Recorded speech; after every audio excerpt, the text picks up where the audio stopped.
Hello viewers, Assalamu alaikum. Me, Dr. Sania Miraj, again with my another video. आज सुबह ही सुबह जब मैं ऑफिस आई तो मेरे पास एक पेशेंट आया और वो एक्सेसिव क्राई के साथ रिपोर्ट हुआ था बेसिकली। तो मेरे एक कलीग ने मुझे कहा कि मैडम ये फीडिंग भी सही करवाती है, बच्चा जो है वो बहुत ज़्यादा रोता है। मदर इस कंप्लेन के साथ आई है कि पूरी पूरी रात वो रोता है, दूध नहीं पी सकता, कट्ठा हो जाता है रो रो के, लाल हो जाता है रो रो के।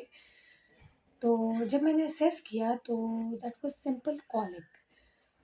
वैसे तो मैंने किसी और टॉपिक पे बात करनी थी, लेकिन मैंने सोचा कि नहीं, क्यों ना आज हम कॉलिक पर बात करते हैं। कॉलिक बेसिकली है क्या? कॉलिक एक नॉर्मल फिजियोलॉजी है। कॉलिक एक ऐसी चीज़ है कि पैदाइश से लेके 4 माह या 6 माह तक बच्चे के इंटेस्टाइन्स को ब्लड सर्कुलेशन फुली मैच्योर नहीं होती या अकॉर्डिंगली नहीं होती, तो उससे बच्चे की जो अंतड़ियाँ हैं उनकी मोटिलिटी, गट की मोटिलिटी स्लो डाउन हो जाती है।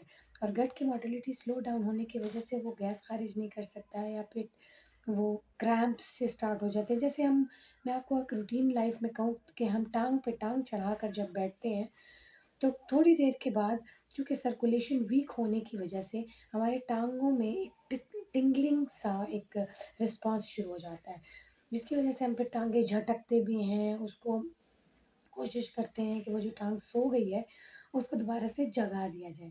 कॉलिक की भी एक नॉर्मल सी यही मिसाल है कि जब आपकी ब्लड सर्कुलेशन इंटेस्टाइन्स को वीकन हो जाती है तो उसका नतीजा ये होता है कि इंटेस्टाइन स्पैज़म में चले जाते हैं, अकड़ जाते हैं। उसकी वजह से बच्चे को क्रैम्प्स फील होते हैं और बच्चा ठीक से फीड नहीं कर सकता। हम क्या करते हैं कि बहुत सारे डॉक्टर, बहुत सारे मेडिकल प्रोफेशनल्स जो हैं वो बच्चे को बम्बार्डमेंट कर देते हैं मेडिसिन, कॉलिक ड्रॉप, ये ड्रॉप, वो ड्रॉप। तो बेसिकली कॉलिक ड्रॉप्स में होता कुछ नहीं है। अगर आप उसकी कॉम्पोजिशन को देखें तो उसके अंदर कुछ फिनोग्रीक्स और ये इस किस्म के हर्ब्स का कुछ ब्लेंड होता है और थोड़े बहुत सेडेटिव्स ऐड किए होते हैं जो समटाइम मेंशन भी नहीं किए होते। सेडेटिव्स, उसका नतीजा ये होता है कि बच्चा सो जाता है और माँ खुश हो जाती है कि जी हमारा बच्चा जो है वो बहुत सोया, बहुत आराम किया, बहुत और हमने भी साथ आराम कर लिया। उसका नतीजा ये होता है कि बच्चे की फीड्स मिस हो जाती हैं। जिस जिस फीड पे हम बात करते हैं कि स्ट्रिक्ट टू अर्ली फीड होनी चाहिए बच्चे को, बच्चे की यूरिनेशन मॉनिटर होनी चाहिए, तो वो फिर बच्चा चूँकि सोया रहता है, उसकी फीड्स मिस होती हैं और बच्चा हाइपोग्लाइसीमिया या शुगर की कमी का शिकार हो जाता है। चूँकि बच्चे की समय की कैपेसिटी इतनी नहीं होती कि एक टाइम में हम उसको इतना भर दें, तो पैदाइश से 4 माह या पैदाइश से 6 माह वेरी करता है इन्फेंट टू इन्फेंट कि कॉलिक कितना टाइम तक परसिस्ट कर सकता है।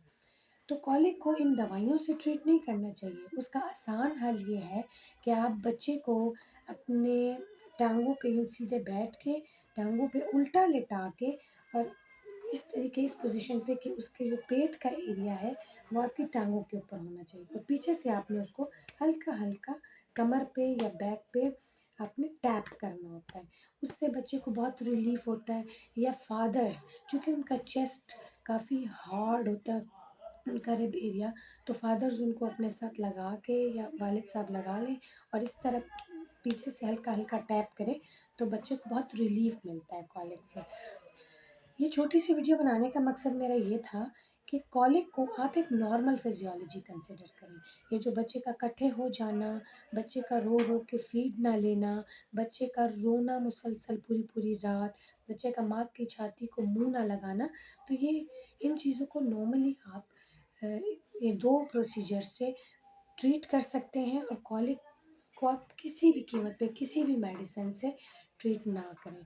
Thank you very much. Hopefully कि आपके बहुत सारे क्वेश्चंस के आंसर्स मैं दे चुकी हूँ इस वीडियो में, लेकिन अगर फिर भी कॉलिक रिलेटेड कोई इशू आपको लगता है कि जो मैंने यहाँ पे नहीं डिस्कस किया, तो आप वो मेरे साथ मुझे आप मैसेज करें ताकि मैं वो आपको मज़ीद डिटेल में उसको बताऊँ और आप उस पे समझ सकें कि कॉलिक बेसिकली है क्या।